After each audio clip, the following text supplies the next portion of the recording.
And I'll try to intervene as less as possible, because I understand that what are you willing to hear is their opinion, not mine. Then I just gonna briefly introduce names and festivals of the panel. And Björn Gottstein, director of Donaueschinger Musiktage. Hello. Nice to meet you. Johan Tallgren, director of Time of Music, Finland. Hello, nice to meet you. And Bert, you're gonna have to help me. Palinckx, director of November Music, Holland. Sorry, thank you. Russian, no, not Russian. Raushan, sorry, then it's Raushan Jumaniyazova. good. And she is the director of festival in Kazakhstan. And Vicent Fibla, director, there is the one, yeah, director of Eufònic from Catalonia. I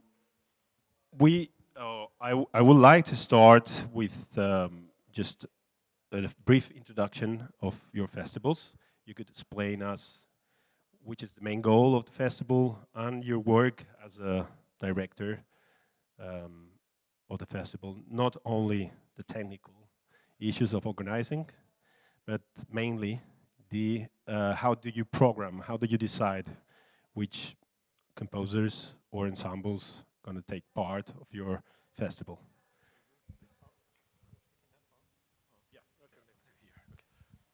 Does it work? Yeah. My festival is called November Music. It takes place in November, as you can imagine, in 's-Hertogenbosch, which is in the south of Holland, a small town.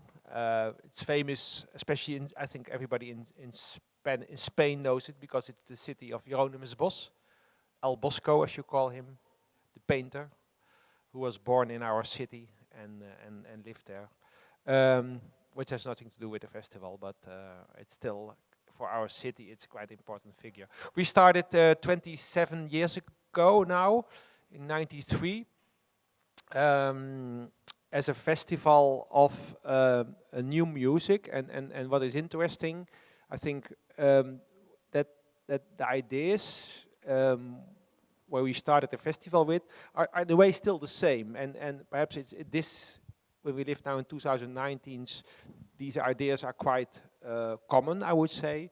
But I would say that November Music was quite progressive in that time, and that it was a festival which was not genre-based.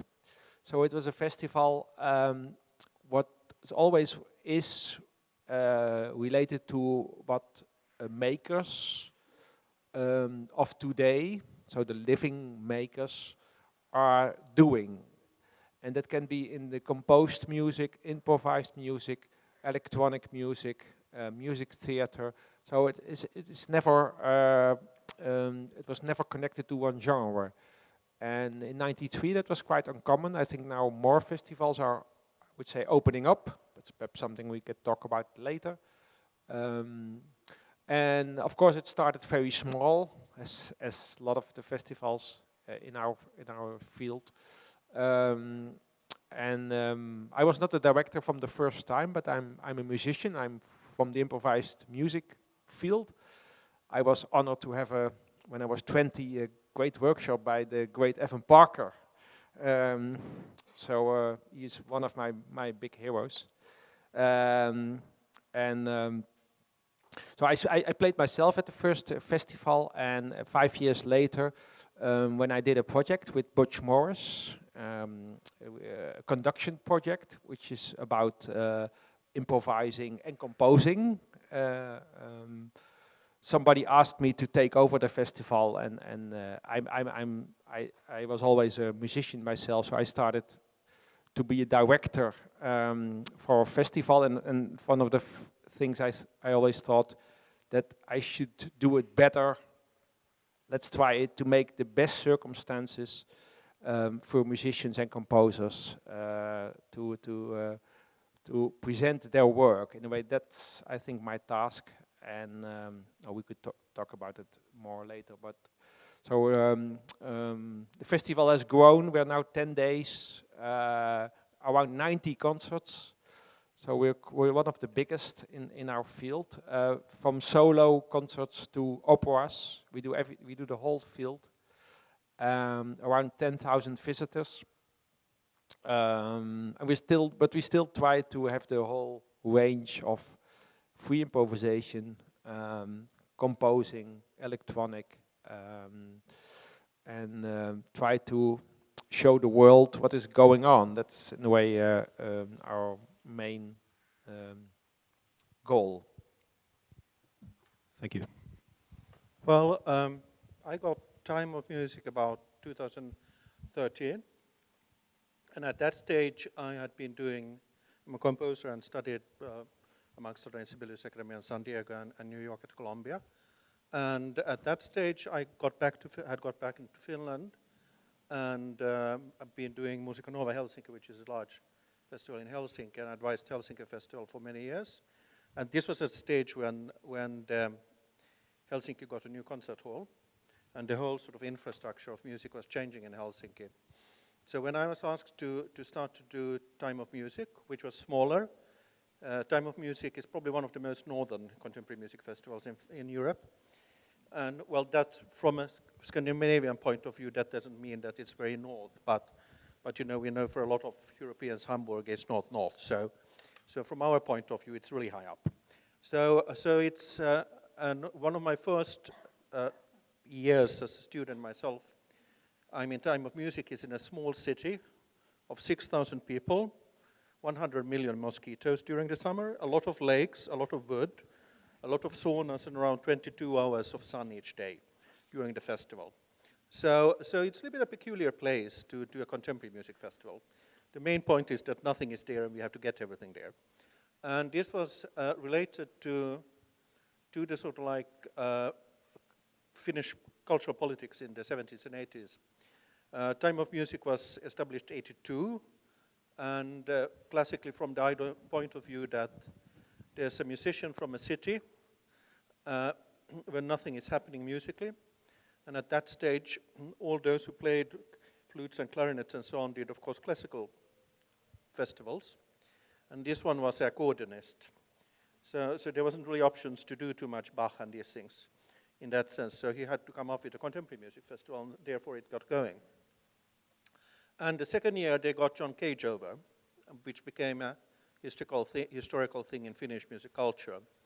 And since then it's been going on, so it's very soon becoming 40 years.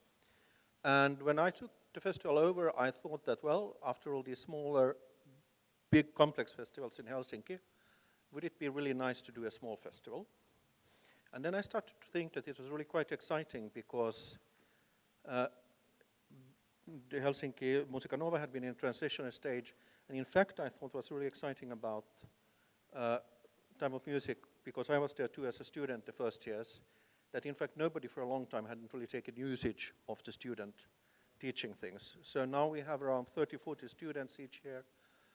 We had about 130 applications from around the world, all over, and then we always try to do 15-20 concerts and the audience of 2,000. So it's very small, but the really fun thing is that as long as you get the budgeting, you can do exactly what you want. So it's basically, and we have around 15 to 17 funders, sometimes it's 10. So the budgets can go 30, plus minus 30%, depending on the programming and all these sort of things. So that's probably exciting to point to discuss then at a later stage. Thank you. Hello, dear friends. Hello, dear colleagues. My name is Raushan. I'm from Kazakhstan. Kazakhstan is a post-Soviet country. And our festival of contemporary music named Nauriz, it means the name of month, March. And also it's a symbol of new year, of new life, and new vision. Of course, Kazakhstan is making only the first steps in the world of contemporary music. And all that happened here is very interesting for me. Our festival was established 14 years ago, and we did our festival in 4 days. But for sure, we include symphony music as well. We try to include different musicians for all over the world, including Klaus Lang, Mr. Tristan Murray, Vladimir Tarnopolsky, maybe you know them, Sergei Cherkov, I think one of the young genius. We do it by the help of our government, of sponsors, and the help of European institutions as well. So it's not so easy because contemporary music is a sphere that our officials do not consider as important and promising, unfortunately, or fortunately, I don't know. Therefore, today, contemporary music in my country is a field of activity of enthusiasts, and I'm really proud of the results of our festival. Nowadays, our audience consists of from 100 to 500 listeners, and I think it's a great result for us. We try to involve as much as possible listeners. We try to describe our position. We have great partners like our main medias, and about 4 or 5 big sponsors we have.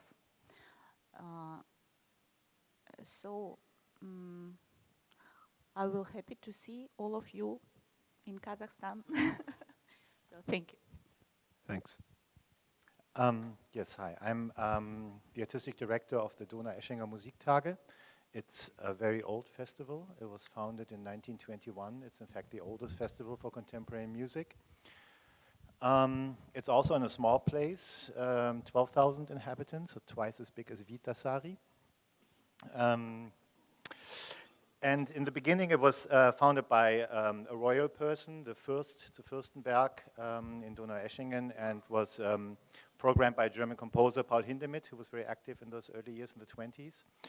But the festival has changed after the Second World War, 1950. The broadcasting station I now work for, the Südwestrundfunk, SWR, said we want to keep this tradition alive, and since then has been a radio festival. Actually building very much upon the infrastructure of the radio station. We have a symphony orchestra, we have a symphonic choir, we have an experimental music studio, the Experimentalstudio in Freiburg. Those are all things that always are the columns of the programming, obviously, in the festival. Beyond that, it has developed quite well under my predecessors, I must say. I have been artistic director since 2015, and the people who ran it before me were very good in making the festival well known. We have quite a big crowd and a good visibility for contemporary music. I'm very happy about that. And the idea of the festival is that it's a festival of world premieres. Almost all the pieces that we perform there are world premieres and commissions that we give as SWR. And one of your questions was who makes the program decisions. That is in fact mostly me. It's of course something you do in a dialogue with many people, with ensembles, musicians, with composers, with other festival directors when you collaborate. And sometimes I try to bring in other curators in order to make it not too, how do you say, pontificial, you know, not to make it too, yeah, not not too much authority in one person. But basically, the program director, artistic director, is responsible for the commissions and the pieces that are being played. Thank you. Hi, I'm Vicent Fibla. I'm director and also founder of Eufònic, but it's a small festival and actually a really young one, especially compared. It's not from the 20s, obviously. It's just 7 years old, so this year it's going to be our 8th edition. It's also happening in a small place.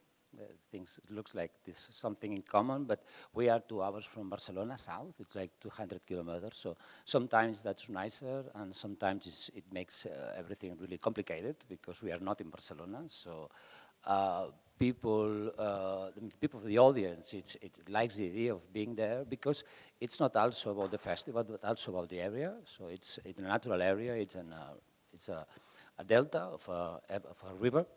And Eufònic, it's not a music festival only. It's also a sound art festival, but also a visual arts festival, and also a digital performative arts festival. So it's not a contemporary music, no, but it's related somehow, especially because we are focused in experimental music and people who's working on the fields between genders and disciplines, so it has no boundaries at all. No? So the idea of making something unique in a small village, in a natural area that happens, every year we have like 40 shows, or 40, 45 live shows, sometimes audiovisual shows, and others like music, but also we have like sound actions in the landscape, in the middle of the rice fields, something, and some other times like in the mountains, there are like a couple of sound actions of artists, and also art installations in other villages. It's not only in a village, it's in the small village, those 4 days, but also from the previous week until the other one, we are doing art installations in art centers or other villages or museums or places that are not used for that, no, in other cities like surrounding this one, no? So everything is in an area that most of the villages are like 10 kilometers each. So it's very easy to move around. It's like being in a metropolis, no? Instead of the tube or the underground, you took the car usually, and sometimes the bike, and then move around for those days to see the shows. We are using different venues, all of them really small, and usually every venue, it has a different purpose or a different idea of which kind of music or which kind of proposals are there. Thank you. Björn already introduced the topic of how to program, who is deciding. But I would like also to have your opinion, since all the festivals are very different, huge palette of possibilities. How do you approach the actual program? Do you have a common line through the festival, or just decide piece by piece with no relation between them? We have different lines in the festival, they also every year they are different. I think for festival contemporary music, what is in my opinion very important to keep it alive, because you want to be on the edge. So you want to I don't want to program years in advance, for example. Sometimes it happens. For example, we are working with Donaueschinger on a commission with Kaya Sariao, one of the more famous composers. I think that's something we started 3-4 years ago. But that's because if these composers are so busy, you have to. But let's say for the younger generation, I try to not to program too far in advance. We have different lines, and it has also to do with also, of course, also with practical things, or let's say politics, which you also have to deal with as you becoming bigger and bigger. It's something I'm aware of. You know, when your festival becomes bigger and becomes more important, you lose sometimes a little bit the edgy things. Something you have to be aware of. But let's say we program 40-50% Dutch composers, ensembles, because we are funded by the Dutch government. So we have to. We have to show what is going on in Holland. I think it's also important as one of the most important Dutch festivals that we are doing that. I try to work with composers or makers, not only composers, but who have their own individuality, who have their own vision of music. So what I said before, it's not about aesthetics. Could be anything. It could be minimal music. It could be noise. It could be music theater. That's not important. But for me, it's important that somebody has his own voice, and that you are aware of. Okay, this is not this kind of music, but this is this kind of person. That's also what Evan Parker was talking about before. Music is made by people, and I think that's we have to show that. And the other thing from the international part, what we are doing more and more is cooperate, because of course there are a lot of composers. You know, that's I think it's great. I think everybody just compose, but for us we can't show them all. So what we are doing more and more is collaborating with different festivals. For example, when I work with an English composer, I try to work with the Huddersfield Contemporary Music Festival with Graham Mackenzie, who was, I think, here a few years ago, to see, okay, which English composer do you think could be interesting to present also at November Music? I think that's a way of, you know, I can't oversee the whole English music scene. Or when I want to work with a Spanish composer, I can ask Oliver now, who I met in Finland a few months ago, who should I work with? And or just show me this composer who is interesting for my festival. And that's for me a very thing which is very important. And then on certain subgenres, I also work with curators.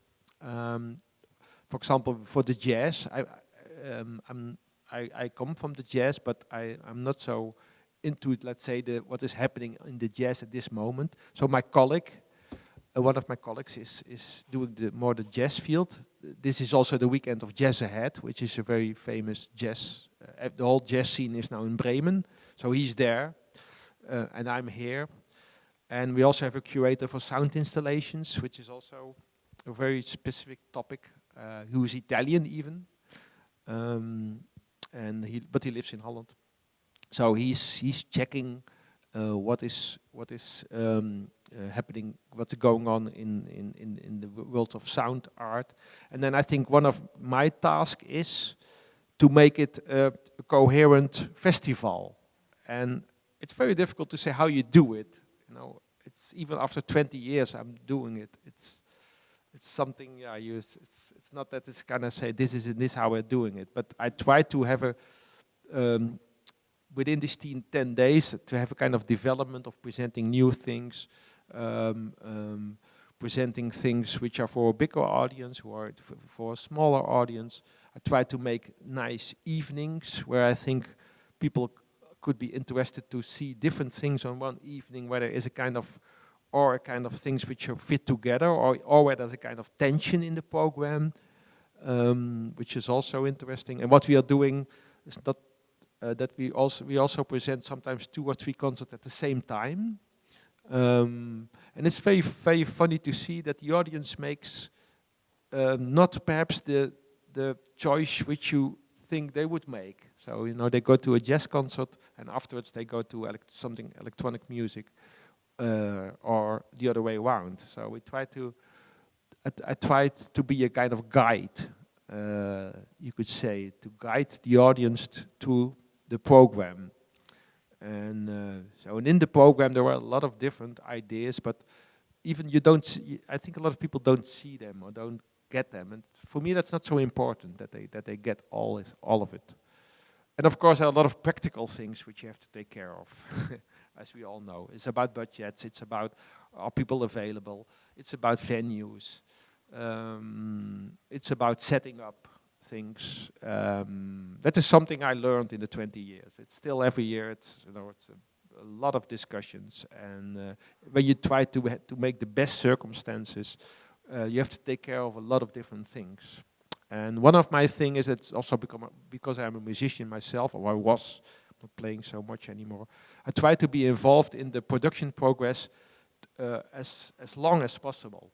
I think that is very important. I'm not a director who says, okay, I just book you and somebody else takes care of all the practical or all the logistics. I'm involved in a lot of discussions, and also because I think that's very important for the way you present the artwork.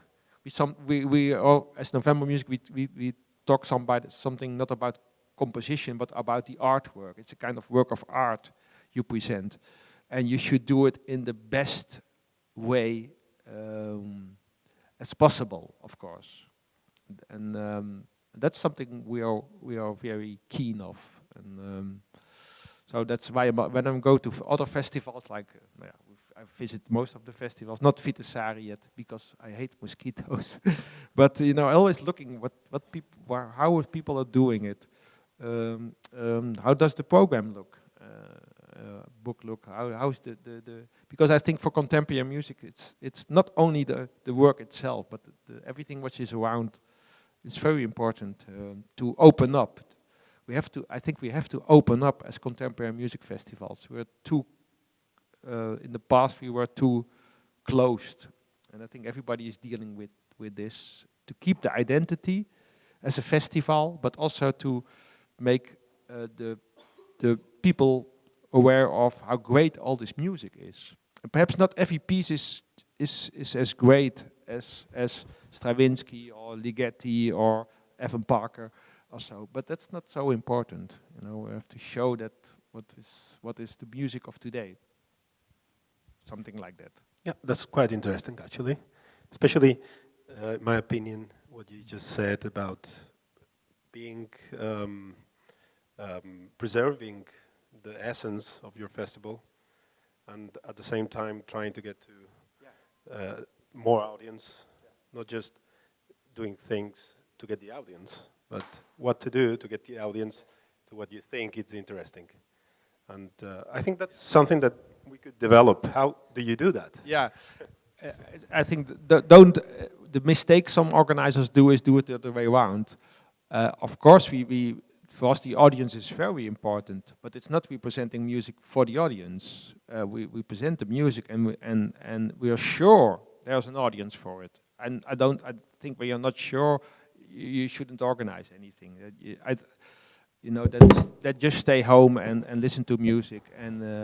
But when you organize a festival, there is an audience for it. And the good thing is, I see more and more people in coming to this kind of festivals, or not only festivals, but also all kind of music.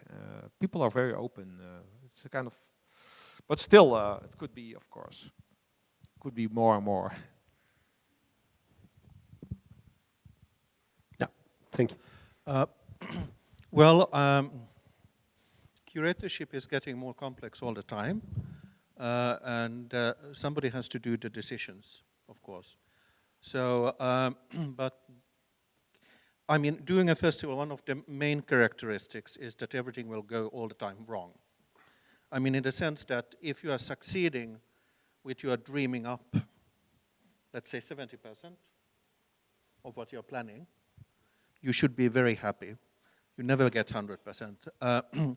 So basically, and I think one of the most difficult, when I did Musiktage, and this is good to take, it's not being nostalgic, but it's good to take them as two very different examples when we are talking about funding.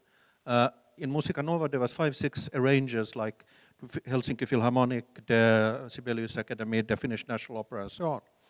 So I didn't have to see their budgets, but I had to get them to accept what I wanted to do.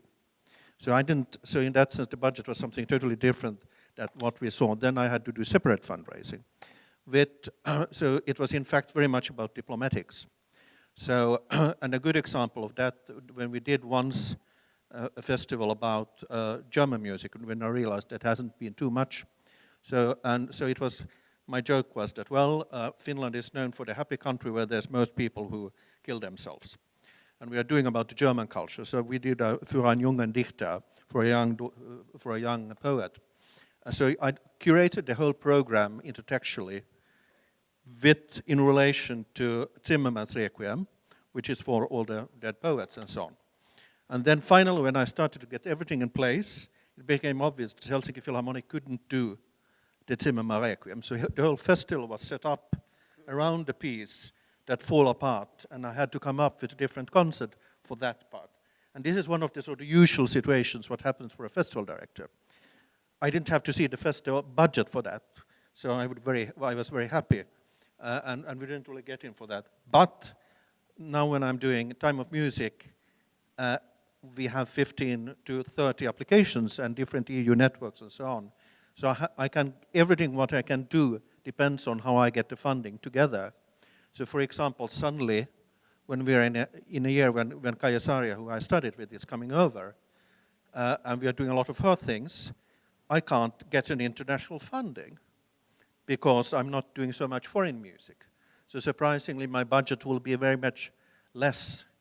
And perhaps something, when we talk about the audience and so on, mostly all the festivals we are talking about here, let's be honest, our public amounts are quite small. So so when we are talking about these discussions, for example, if Helsinki Festival is having international orchestra over, they are budgeting for expensive ticket prices so that 70% of this will be coming from the ticket incomes, and they have to come up with 30% of the rest.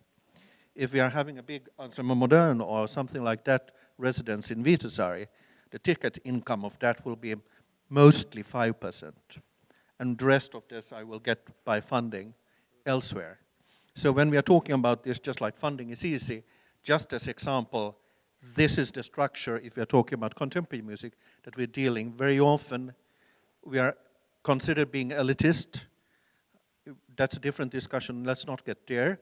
But what that nevertheless means is that we have to have low ticket prices that are not at all reflective of the reality of what.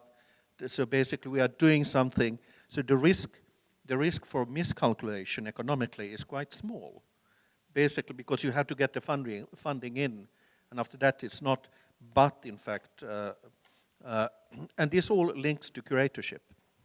So basically, if I'm setting up the themes wrongly, and so on, suddenly, and I can't, it's like bringing an algorithm together. And before it's too late, or I understand how it's going to work for each different theme when it's too late, and then I have to readjust to that. I'm not sure if I'm really answering the right question, but I think that can be sort of good to lift up as one thing. Thank you. Okay, I think I will be the most briefly because my English is not as well as I wish. So the vision of the Festival of Contemporary Music, of our festival, implies the acquaintance of our musicians and our listeners with the very interesting examples of contemporary music. But the program of each festival is often predetermined by ourselves, and including me. I would like to emphasize that our country, maybe like the most post-Soviet countries, now have a huge interest from young musicians to contemporary music, because it's something absolutely new for us. And in our countries, maybe just now happened something like a renaissance of contemporary music, and I said that our audience is about 400-500 listeners. Concerning program, being a musicologist, I try to attract our researchers for creating each program. But in fact, very often we do it by private contacts, but our personal contacts. By the way, nowadays I understand that we don't know anything about improvising music, about free improvisation, and I hope it will be the general part of our nearest festival. So thank you. Thank you. Yes, the question was about how the program comes about and if there's any things that we consider when we make the program. And some of the things my predecessor said I can maybe try to not repeat, but pick up on some points. I think one thing about Donaueschingen is we had a Donaueschingen is one of the festivals that maybe together with Darmstadt for a long time stood for a very narrow term of contemporary music, a very specific style, the serial and the post-serial style, the new complexity, this kind of music, music that you could justify with Adorno. And this was the German tradition maybe from the 50s till the 70s, 80s. And I guess it's sort of a stigma for the Donaueschingen Festival as it is for Darmstadt, and I can speak for the Darmstadt Festival director too, I think, if I say that we feel in our generation that is something we have to work against, get rid of the stigma, get rid of this feeling that it's the German tradition is as narrow as it had once been. So when Bert says it's about opening up and showing as much as possible, I can absolutely agree. I have not, at least not in Donaueschingen, worked with any mottos or themes because I didn't want to limit the scope to begin with on their premises. Even though they can be meaningful and purposeful to have a motto, some of my colleagues work with that in a very virtuosic way, I find. This opening the scope is one important thing. There are other issues that are at stake. I find contemporary music, at least in Germany, we have not really worked the gender question. We have not worked the question of post-colonialism, experimental musics outside of Europe, etc. These are things that I find that are very pressing in society today. And I have the feeling that it's our job to make sure that they are somehow reflected within contemporary music. In a way, we are keeping a tradition alive. Bert also said this. It's very important. We've accomplished something, or our predecessors have accomplished something. They have created institutions. They have created a broad acceptance. At least in Germany, I can say that contemporary music has become a part of music life. There's no more slamming doors or protests if there's a world premiere in a regular subscription concert. And it's important that we don't destroy these institutions. At the same time, it's very important that we find a perspective for the future. And it's something that's hard to do because you are within a certain realm. A colleague of mine, he runs a small festival for new concert formats in Esslingen. His name is Steven Walter. And he once said, well, Björn, we have to get rid of the membrane of habit.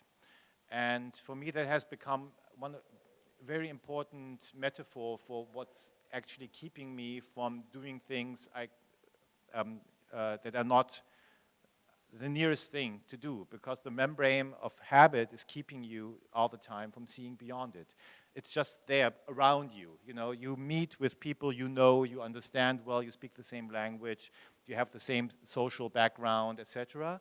And it's not too hard to get through that membrane because it's only a membrane. Yeah? You only have to take your finger and poke and pull it apart, and then you can see many things beyond it. But you have to make that step, and it's very hard to do. And Bert mentioned talking to other festival directors about fields where you maybe are not as comfortable.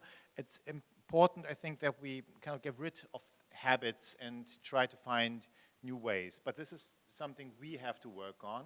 It's not something we can ask the composers to do. It's our job in a way. For composers and musicians, I mean, we talk to composers and musicians all the time. I think it's really important for them to be in contact with us, for us to understand what people are working on, what they are thinking about. It doesn't always mean it becomes to a commission or a performance, obviously, but the dialogue is super important, just because it's, you know, it's new music, and sometimes we write it with a capital N, and then it's just a historic fact. And sometimes we write it with a small n, and then it's a challenge to keep it in new music all the time. So yes, I can give a commission to Marc-André to write an orchestra piece, and that's important to do that so that the orchestra performs orchestra music by a composer who is within the realm of that which we have learned is contemporary music. But then it's also important to have maybe a young person like Alexander Schubert write a piece with stroboscope and maybe sounding more like a piece from a techno club. It's just as important. Thank you.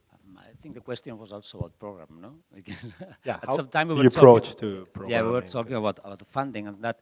I think it's really interesting about the idea of crossing these fields, no? Especially maybe because we are not a music festival only, so it's quite easy for us. Sometimes we get into the idea and find some proposals that are not working just in a exact field, no? So sometimes there are things happening, and we don't have any boundaries relating which kind of proposals we have. So in Eufònic, we can have like, sometimes there's an acousmatic composition, like an electroacoustic thing, and some other times it's like there's a laser concert that it's also more related like a techno thing, but it's also connected, no, with the idea of experimental stuff.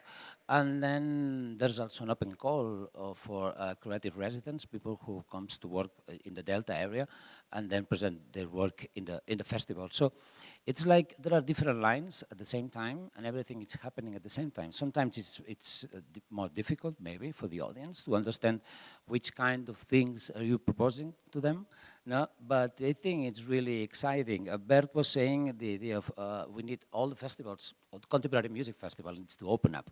But I think all kind of festivals need to be open up, and also music festivals. But the idea of a festival should be an open up thing. No, because otherwise it doesn't make sense. A festival needs to be something. It's always investigating, researching what's on there, what's next, and what's behind the curtain. No, so I think that's an important thing. I'm working with a board of programmers and curators. It's not like 4 or 5. Each of them comes from different fields. So we are like talking about proposals every time, and we're also having beers and drinks, you know. So sometimes it's easier, and then it depends what's happening around and which kind of proposals or artists are approaching us or we want to. But it's also important we can work much in advance. We'd love to, but we can do it because we never know which is the budget for this year. And even we are now in April, no? So, and the festival is going to be in September. So we don't know the budget completely until May or June. So it's quite difficult to work in advance with institutions and these kind of things. And sometimes we just take advantage of artists that are touring Europe because we can't afford artists from Canada or US or Japan or I don't know, or Colombia, no? Because we can't pay those flights and things. But then we always try to make the most of it. Like, oh, you're going to be in France in late August, so maybe you can come to Eufònic Festival early September and then try to put all these things together, no? So most of the artists at Eufònic are Spanish, mainly Catalan. Maybe the 65% are Spanish artists. And some of them might be well known in their fields, and some of them might be just the first live show or the first proposal with audience. And then the other 35% is like an international. No? So this idea of taking advantage of artists working around. No? So I think programming, it's like a really complicated thing, but it's really, really related with funds, with fundraising, with the money you can have, and then it depends, and also the audience and what is interesting to the audience. It's not programming for the audience. I mean, you're not, well, at least I think, no one is programming just for having more audience. That should be really easy. No, it's something that it's connected. It's like there are proposals you think are more open up, sometimes are intended for kinds of audience, and then all these together should be your audience. No? Eufònic, it's not really big. In total, we have like 5,000 audience, installations and live shows and sound actions and lectures and everything. So, but I think it's an interesting idea of people moving around and then deciding what they want to do of this kaleidoscopic program. No? Because it's interesting about the opening up. As I was talking about the opening up, at the same time, when you said opening up, I'm kind of skeptical about the opening up because, as I said, there's also a tradition that we're keeping alive in the institutions. And in a way, I think there's a sort of, I can't think of the English word. Yeah, okay, I can live with that, of course. But at the same time, I feel a responsibility to keep something alive that's called contemporary music. And I'm obliged to that tradition in a way. You know, your festival is much more open, I think. Maybe you have more possibilities, no? But because you were also talking about one of your, not issue, but say issues, is about reflecting some ideas that are out there, no? Like the gender issues and post-colonial things. So I think that is something everyone can approach. It doesn't matter if it's from contemporary music or from other fields. So I think that's one of the most interesting things, no? You were saying. Well, I think the complexities is nowadays, of course, with our liquid world, is that we should be open for everybody. And we should do things for everybody, and it's great. And it seems it's sort of like a contradiction because we just can't do it. When I'm still in Viitasaari, there's still 6,000 people, and it's the best summer cottage holiday week. And even if there's wonderful people, they probably will think to go to the summer cottage still. And Viitasaari is a small city with most people being really old people. So, I mean, when we are talking about the audience, we all have different audiences. We belong to a certain category, of course, which I would sort of say is in one way a research festival category. I mean, when you are doing new music, we have the traumatic experience, the traumatic thing that we all know that we can't say yet is that not everything is going to be a masterpiece. I mean, quite few things will really remain in the history, but the important thing is that we are presenting things and trends and trying to understand what's happening.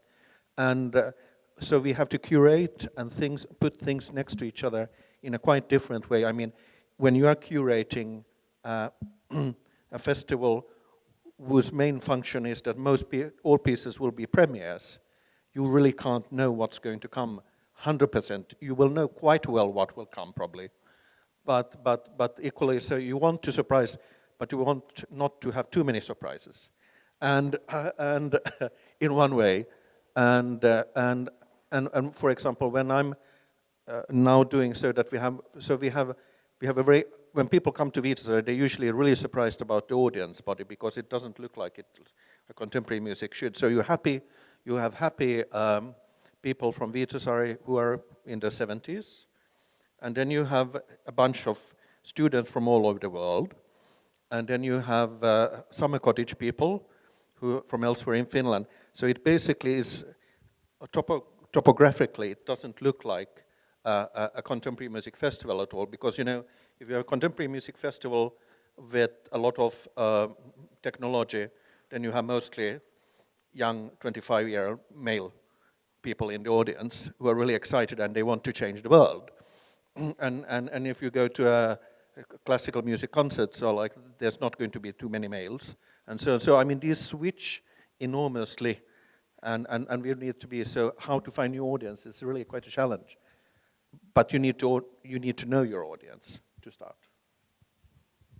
Great, thank you. It's very interesting the Bauman quoting of liquid reality, but also in the field of contemporary music, as you said, and from a different point of view, breaking the membrane, letting in different things from a festival like Donaueschinger, so established, with their field in the society, the clear background that you were just saying that you feel responsible of. And how do you think you have to approach to new ideas without breaking down your essence, which I think your essence as a festival, being all of you very different. Yeah, perhaps also something about the responsibility for contemporary music, because I have the same feeling when I'm becoming older, that the responsibility becomes bigger. Of course, we don't have this history as Donaueschinger, but even for November music, I think what is a problem in let's say contemporary classical music is and that's I think very frustrating. I think in Spain it's the same, that let's say the masterpieces from after the Second World War are not performed anymore, or let's say very less in Holland. So the big pieces of Ligeti and Stockhausen. Now we have in Holland the Stockhausen opera, but I think we also have a responsibility as a contemporary music festival sometimes to present these great pieces of the past. And in a way, that's a pity. I rather wouldn't do it, and I rather would say, okay, this has become the normal things which orchestras and operas are presenting at a regular concert. So we could do the real new stuff. That's sometimes frustrating for me. But your question was about the real new things. No, about. Yeah, that's in a way it's that's also what Björn said. It's try to stay connected to the new composers, to have an open mind, and also to take risks as a festival. Because when of course also in our festival. People, it's not always easy to get a good crowd for, let's say, totally unknown composers or very experimental stuff. I remember 4 years ago presenting Simon Steen Andersen's pieces, who was totally unknown at that time in Holland. And but what we did is we presented his work 3 or 4 times. And every year there were some more people. We did the same with Jennifer Walsh. I think we have to believe in people, and to continue to work with them. And that's also what we're trying to do. And then there was also the audience gets at a certain point they get the connection because they trust you, they trust the festival, and they think, okay, when we have Simon Steen Andersen there for the 4th time. It should be interesting. Next year we're going to present a new piece of Enno Poppe, which is, in Germany, Enno Poppe is a big star and everybody loves him. In Holland, it's so difficult to present his music, and we can't do it alone.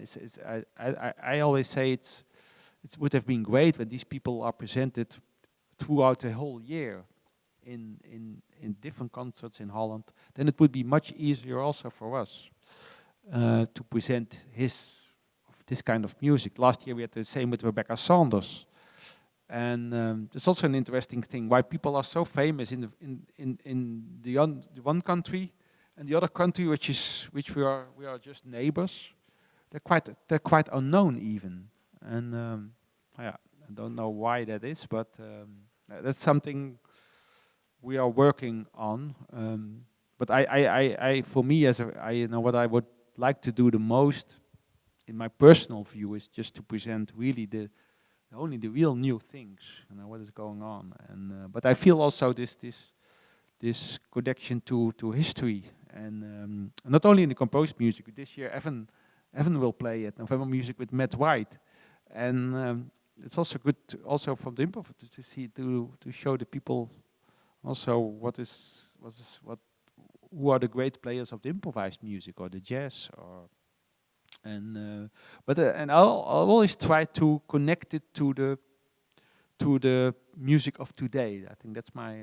So it's great that Evan plays with somebody like Matt White, who's in the 30s, from a totally different generation, and I think these kind of things I really believe in. It's also the way to reach out to a new audience, I would say. Well, I think this is exciting questions about what used to be new. I mean, when looking at old programs of Time of Music from the 80s, you had these sort of concepts where, or I'm sort of like trying to imagine how you choose those sort of things. You sent a fax to somebody that was a solo flutist, and she sent back a fax on all the pieces that she had, and she had sort of like 75 contemporary music pieces. And there's like, oh, really great stuff. I don't know anything about this. Sounds very exciting. Then you went to Sibelius Academy library and tried to listen on certain LPs. And then it's like, oh, well, that could be exciting. And after that, then if something was on radio, it was good, and you'd been to a certain festivals, perhaps, by accident. And so then you said, oh, well, could you do 2 lecture concerts of, say, 20 solo flute pieces, yeah? Nice fee, and this is a good deal, yeah? So then you go, and she comes and she plays this sort of 20 solo pieces after each other, which means 1.5 hour of solo flute pieces after each other in 2 days. And then you realize that half of the pieces were really terrible. But everybody was like happy about the experience, that we had a chance to hear these pieces and so on. Nowadays, when you are programming, that's not the situation. Everybody has things on SoundClouds, and they have on the web page and with things. So basically, unless it's a new piece, theoretically, you should know what the piece sounded like. You're not sort of coming to a concert as the artistic director, oh, this was shit. But you sort of view, I mean, and talking shit is, of course, or saying so, is of course not really the right sort of like... Not as good as others. No, but I mean, in a one way, I was programming this concert and I didn't know it sounded like the pieces were so like, oh dear, sorry. But theoretically, so at the same time when you say everything should be new, in reality it's less new than ever before, because we have, in fact, everybody of you, when I'm putting together that exciting concert of 10 solo flute pieces, in fact, when you're at home and seeing, oh, now he programmed 10 solo flute pieces after each other, in fact, you can go and listen to those by the same performer on YouTube and their own web page, which changes the role of why you are making this piece, why she or he is coming and doing these pieces, and equally why you would fund that. So in fact, we are really dealing with totally different new challenges of how you are programming. So in one way, I think really there's sort of like the curatorship. And this is the same that links, I mean, I'm teaching histories and different things at Sibelius Academy too with students and so on. It's like, well, you need to know your history, because it's, I mean, if you're not wanting to be an orchestra musician and have a monthly solo, but if you want to be a freelance musician and get funding for your own projects, you will need to be able to tell why your idea is great. And for that, you will need to be able to build together concerts that generates, that you can get funding for happening. So this becomes more intertwined more and more all the time, and it's quite important, in fact. Thank you.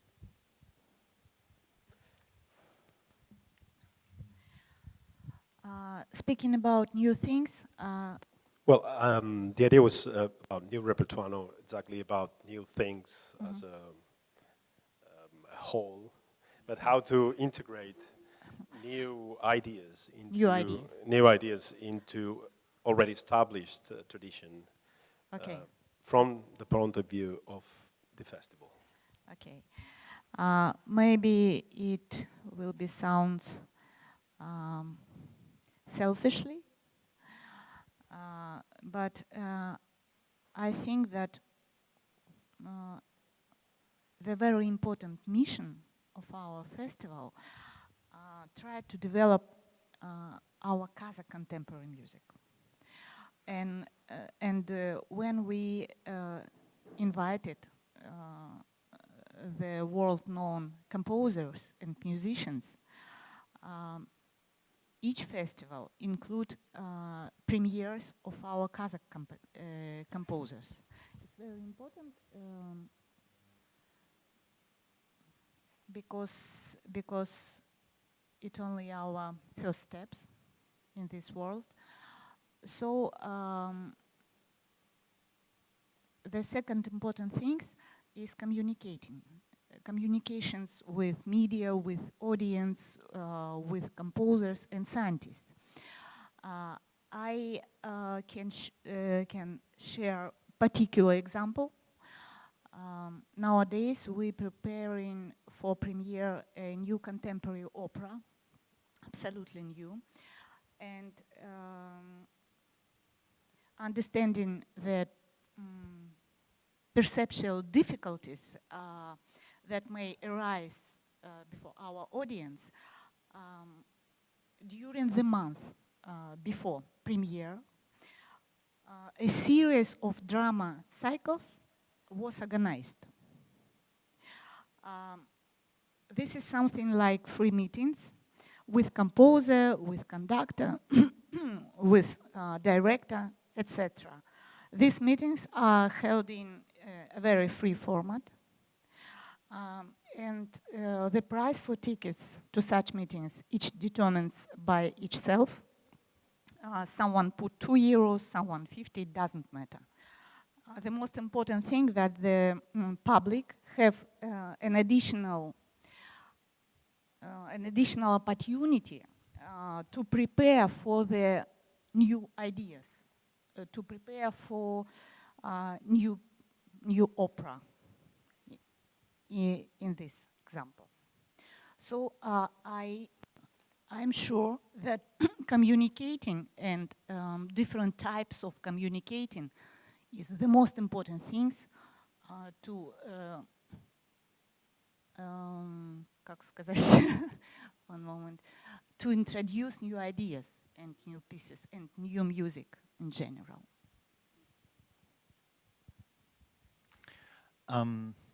Yeah, the question is kind of easy and difficult. I'll give you the difficult answer first. In the old days, when the heroic days of contemporary music, the ones we always talk about, the Stockhausen stories and the Boulez stories, there was a claim that contemporary music was a little bit ahead of its time. That's why nobody could understand it, because only those two people who made it and were in the audience actually understood that this was the future. But then Evan Parker, he had a good example today of a science fiction movie, Forbidden Planet from the early 50s, with music that actually tried to be music from the future. If you look at the history of science fiction, there's almost no music in science fiction, and there's no science fiction music as a genre. If you look at the music in science fiction movies, it's usually like John Williams, it's orchestra music sounding like a mix between Wagner and Prokofiev. It's not music from the future. You have maybe the aria situation in Luc Besson's The Fifth Element. You have the music for the Tarkovsky movies. That's almost the end of music that's trying to be the music of the future. Maybe good sound designers for Steven Spielberg movies. Music has not really created a window into the future. At some point, I understood that we are not able to scrape. It's a claim we still have, we're scraping at the future, but literature, architecture, theater, wherever, they are much better at poking into the future, creating dystopias, all kinds of situations we could find ourselves in the future. Music has not done that. It's more of a moral thing. We are great at abstraction. We can only laugh at Yves Klein. And so I think the new is something that maybe is not as important as we sometimes claim it to be. I have the feeling that the role music plays in society is not about creating the future, but about reflecting upon what's happening. It's a very good critical instrument. You can criticize innovation, technology in music, and not very often are you very successful at really creating advancement. There were very few pioneers like Karel Goeyvaerts was maybe one of the few composers, or Pierre Schaeffer, who really envisioned something that hadn't been there before. That's the difficult answer. The easy answer is, for me, I think it depends heavily on the composers and the artists. I'm a musicologist. I don't create. I don't have visions of what's to come. But I can gather, I can listen, I can evaluate, and I think that the future is really something that the artists have to bring to us. And I know there are curators who like to shape more than I do, but I must say I would like the composers to shape and for them to come with ideas. And then they should astonish me or irritate me, and then we put it on the program and see what happens. It's also a little bit heroic. Sorry. Thank you.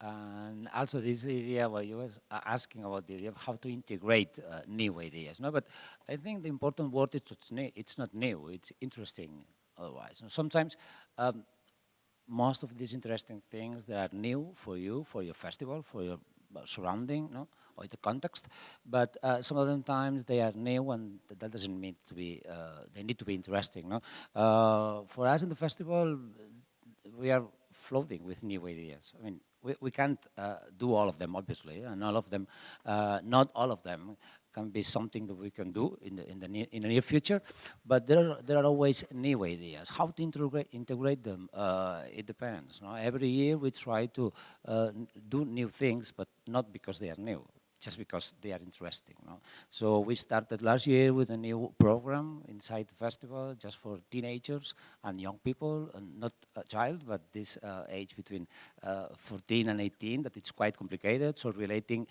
musical creation with also visual thing and technological things that it's, the things they are using. No? So we started it because we think it's important. It's not because it's new, no.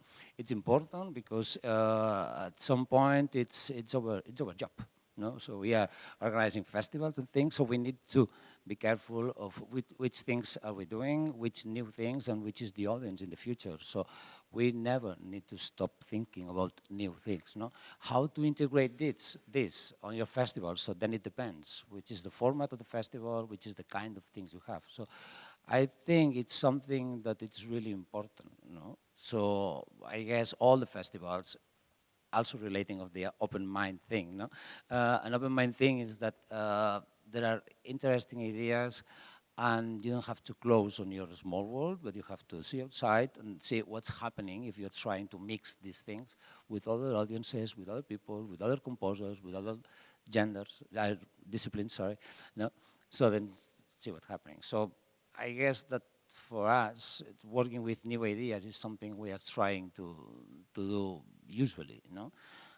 Unfortunately, or fortunately, we can do it all of them, no. We can do all of them, just a few, you know.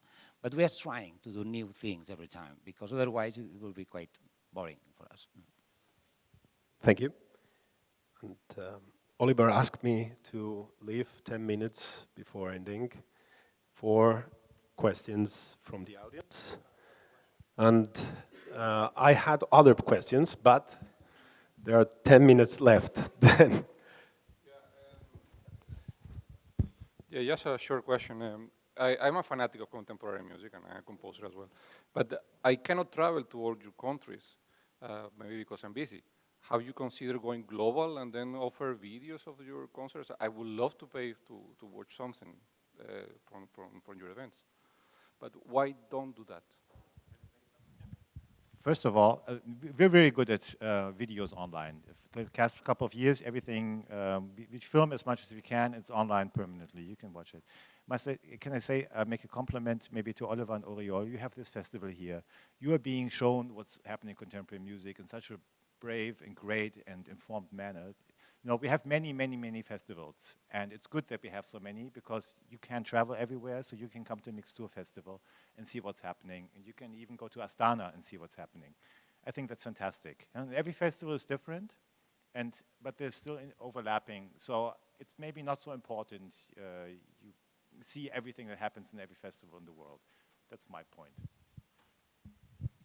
Well, in fact, the short answer to that is like, if you're meaning talking global, the going global is about sharing the repertoire online. And most of that repertoire in certain cases exists. A festival experience with mosquitoes or the Bavarian dark woods or being somewhere in Huddersfield, you can't really share, you have to go there. So in fact, that's a two different things. in my opinion, for me, music is really a life experience, I would say. And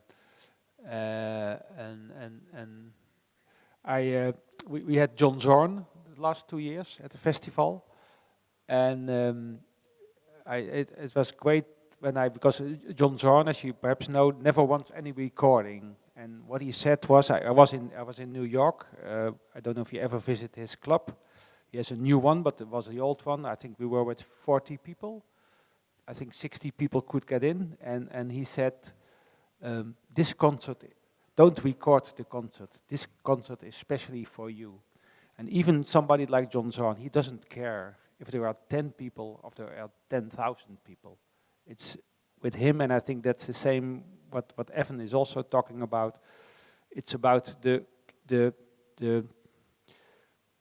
it's the most fantastic thing to be in a room together with musicians, composers, and audience, and to be aware of the same thing and to experience that. And I don't think you can put that on a video or recording. I never listened to radio or to. I gave all my records away, even the old ones of Evan Parker. I really believe as music as a life experience. So, yeah.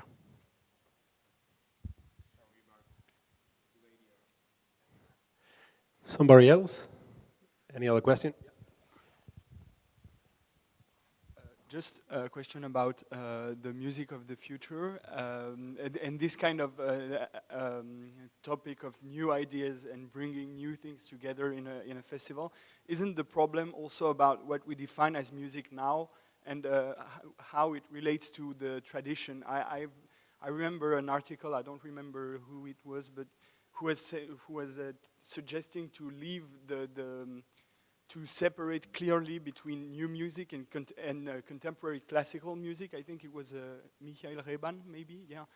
And having a completely new tradition that would not be so much tied with the concert situation, like symphony, orchestra, operas, music theaters, and something that could, yeah, have a broader meaning. Like I'm thinking about Kreidler's pieces, for example, that can't really maybe be defined as music anymore. I don't know if it's a topic, if, for example, in festivals like Donaueschinger that are maybe very tied to tradition, is it conceivable to redefine what is understood with music? I think you're totally right, and in my opinion, the future of new music and looking for new audience is easier to get from the, let's say, from the non-classical people with a non-classical background. I would say it's much easier when you're coming from electronic music or dance music or even or theater, the theater world or the dance world. I think there's a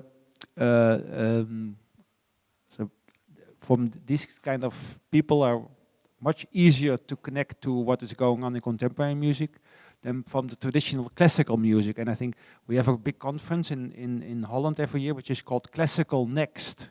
I think that is, I think they have to stop with it. I don't believe in that. I don't think, and I don't believe in the symphony orchestra as creating really something new. Of course, they can play new music, and they can play wonderful music, and they have to do it. But please don't look with symphony orchestras for new kind of things of presenting yourself. I don't.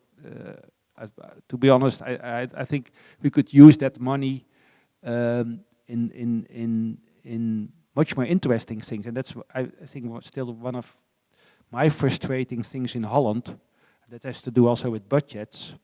You know, we have a symphony orchestras. We have in Holland 10 symphony orchestras. Every symphony orchestra gets around 7 million subsidy. We get, as a November Music, we get around 200,000 euro. So, and I think, you know, and of course it's great we have these orchestras, but we have to be aware that 90%, 95% of what they're doing has to do with history, and not has to do with the future. But So it's, but I agree. I think that's there's a lot of new ways to open up again this thing for new music, and it's to talk. Yeah, if it's called new music, contemporary music. Yeah, it's. I think we have to get rid of these words. Although it's not easy to invent a new one. So perhaps even though just say music or something. I think, to be a little bit short on this one, I think the better we are doing, the less we are using the word new. Because in fact, our ambition is to, because new is always, always, that's sort of like political language in the sense that when the new comes, really, you don't need the word. But really the problem is, and I'm surprised about how much we are really talking about the new things with a terribly romantic implication about what new is. And what we know is too, that history usually afterwards tells it, which was really, we have enormous amount of composers that we retroactively understood that they were much more modern than those who were really saying that they were really new. And there's quite a lot of proof. Those are those that are left in history usually.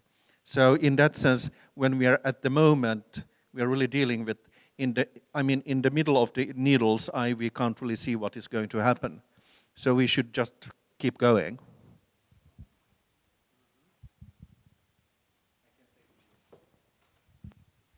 Yeah, maybe one thing also about the article you're quoting by Michael Repan, I hereby quit contemporary music, it's a very angry article, and of course he has the feeling, and I can absolutely sympathize with him, that certain things of contemporary music that kind of sediment into the normal music life and then become like regular things that don't hurt anybody anymore, they don't question anything, they're not revolutionary anymore, it's just kind of boring contemporary music that works in the everyday field. And I agree with them, but I must say, as somebody who runs a artistic director of the festival, I don't feel the same liberty that Michael does in this case. And Adorno wrote a text in the 50s, The Aging of Contemporary Music, where he also complained about things that were once revolutionary suddenly become completely normal or even old-fashioned and overcome. And I think it's a process that's absolutely normal. We kind of have to live with it. And some composers like Michael van der Aar, he was once performed in Donaueschinger in the noughties, and he probably would not be performed there now with the steps he has taken in his career. And these are maybe just normal developments. So I would not over-dramatize it. But still, I think it was important that this text was written at some point.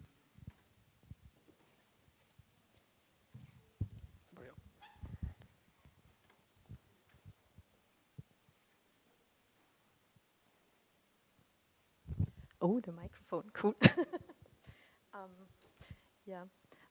So thanks for all your statements. I'm Margareta, I'm a musician and have been curator, organizer myself over the past few years.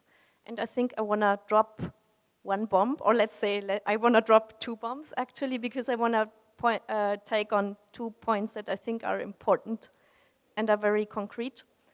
And one thing is I want to address the question of fair pay in the cultural business, because I've been noticing, especially over the past years, it has been more and more difficult for young artists to really make their living, and there's a lot of exploitation going on in the music business, that especially young artists are kind of forced to work for free or almost for free. And that's one question, how do you deal as organizers with this question of fair pay? Do you have a discussion among your peer group on how to handle this? Do you have a kind of policy? What's your opinion to this?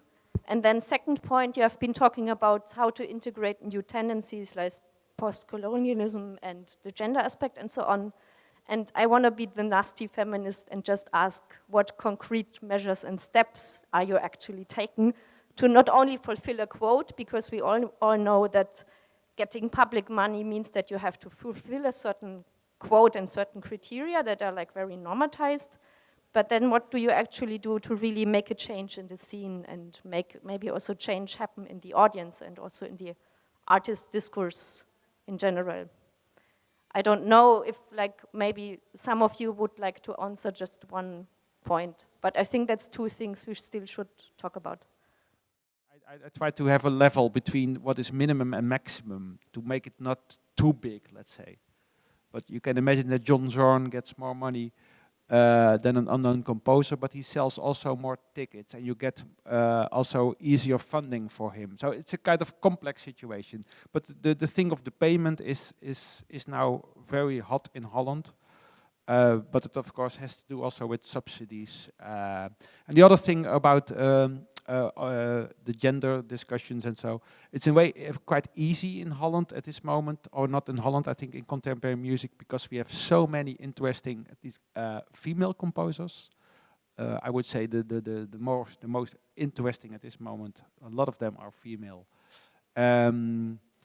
And also, you see a lot of, I think in Holland, at the most conservatories at this moment, 70% of the composers are non-Dutch. We have a lot of Spanish ones, but they're coming from the whole world. Turkey, a lot from Asia, China, to Holland. So in a way, I think that the whole new music scene is already quite vibrant, I would say, and quite diverse, although it could be better. Last year, we had 43% female composers, 56% male composers. I counted them. The goal is to have it 50-50, and in a way, it's very simple.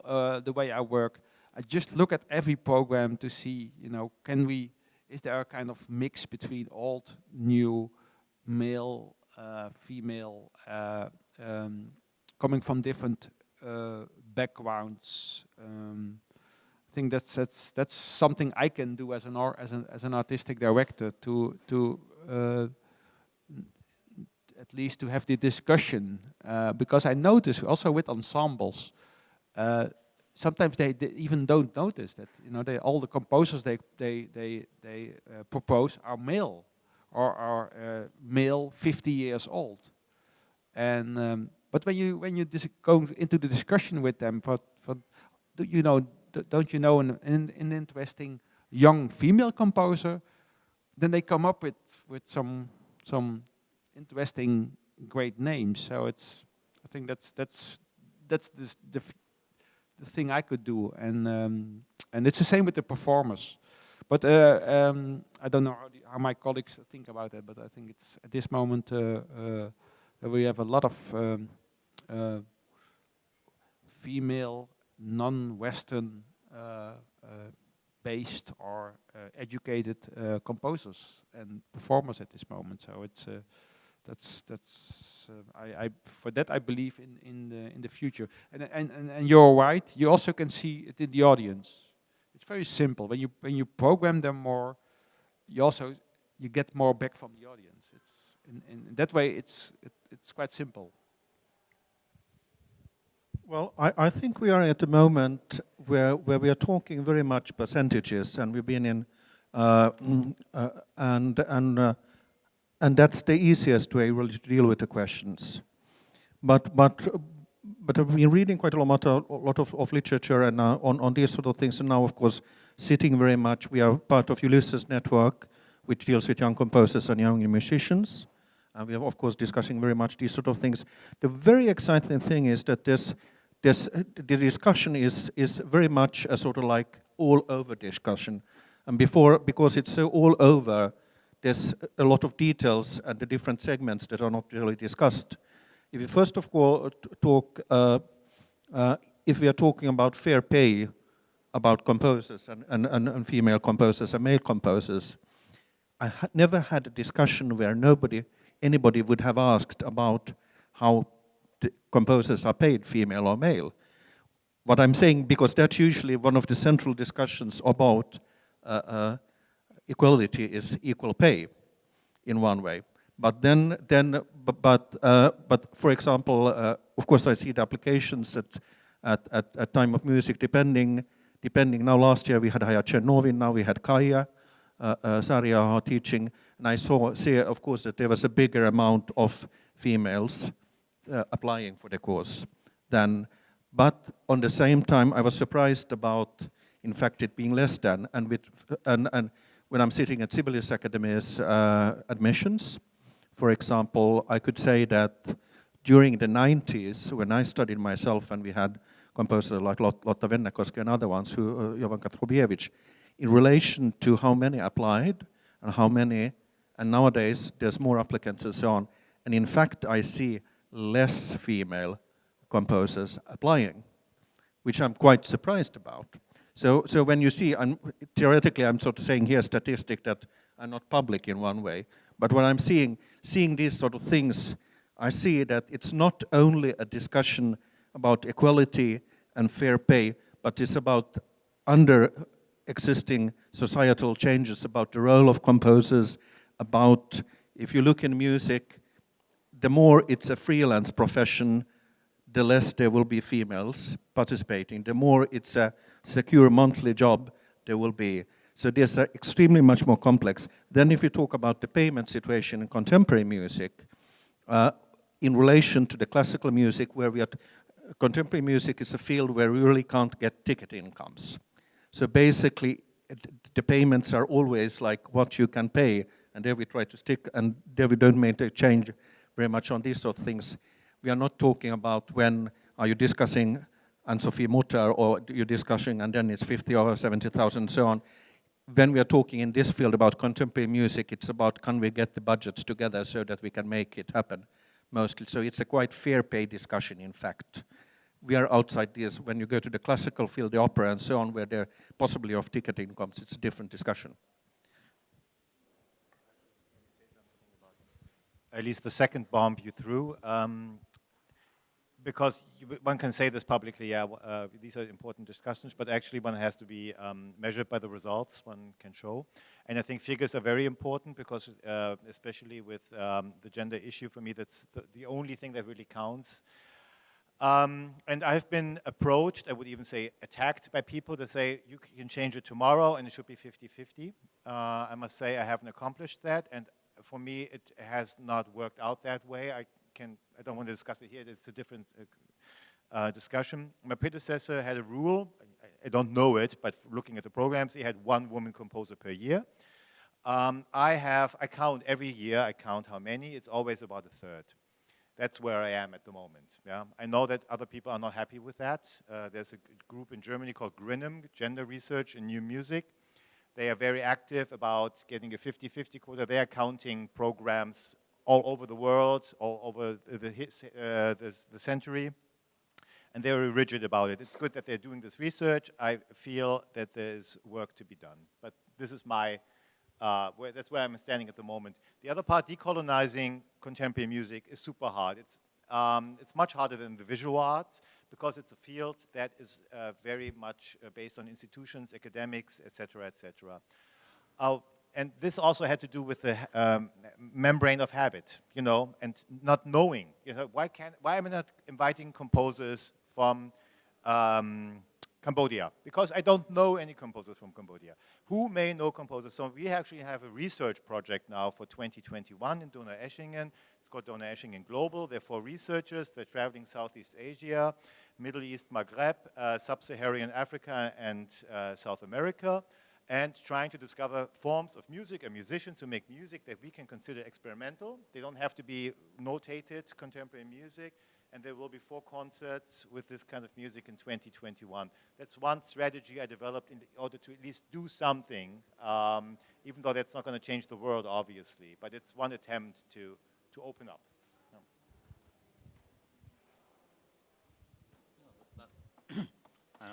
I think everything has been said already. About just a short thing. The gender issue you were asking, 2 years ago at our festival, most of the half of the artists, we don't say performers because they are artists doing other things beyond performance, were female, but we didn't make a headliner of it. And then last year it was just 35 or 40%. So for us, it's quite natural working with women, obviously, with female artists. It's like they're integrated in all kinds of manifestations in the program, no? So it's quite natural for us. It depends. And the other non-white WASP artist, white or you said like European-based before, no? there are a lot of interesting things for us, but it's quite complicated because we can't have all of them. Right? But for us, there are a lot of interesting artists right now happening everywhere in the world, not only in Europe, no? But most of the times it's complicated because we are quite small. We can't have an artist from South Africa that we'd love to, no? But that's all. It's just a question of money. It's not a question of interest or other things. So. Okay, thank you very much. We have to stop here. We could be here up until tomorrow, but... I'm sorry. Dear friends, I want to share with you one suggestion. It seems to me that would be great if we could make an international regular edition. Maybe some sort of platform that would consolidate information and news about contemporary music in our countries, in different countries all over the world. I think that, for example, I could to provide information from Central Asia and Kazakhstan, maybe from post-Soviet countries. Someone can do it on behalf of Great Britain, etc.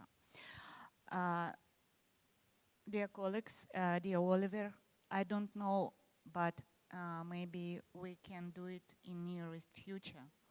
It will be great, I think. So, thank you.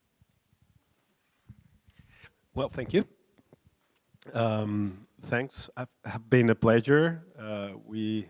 I enjoyed it very much. I hope you too. Nobody left, then it means it was interesting, at least for the ones who were here. Now we have to stop. There is a concert at 7, and we need a little break. But I just want to end saying that I'm very happy to see that as a composer now, not as an organizer, that you are kind of activist of changes, which brings the issue of music or sound to the point. The center is the music, not what happens around. Then thank you.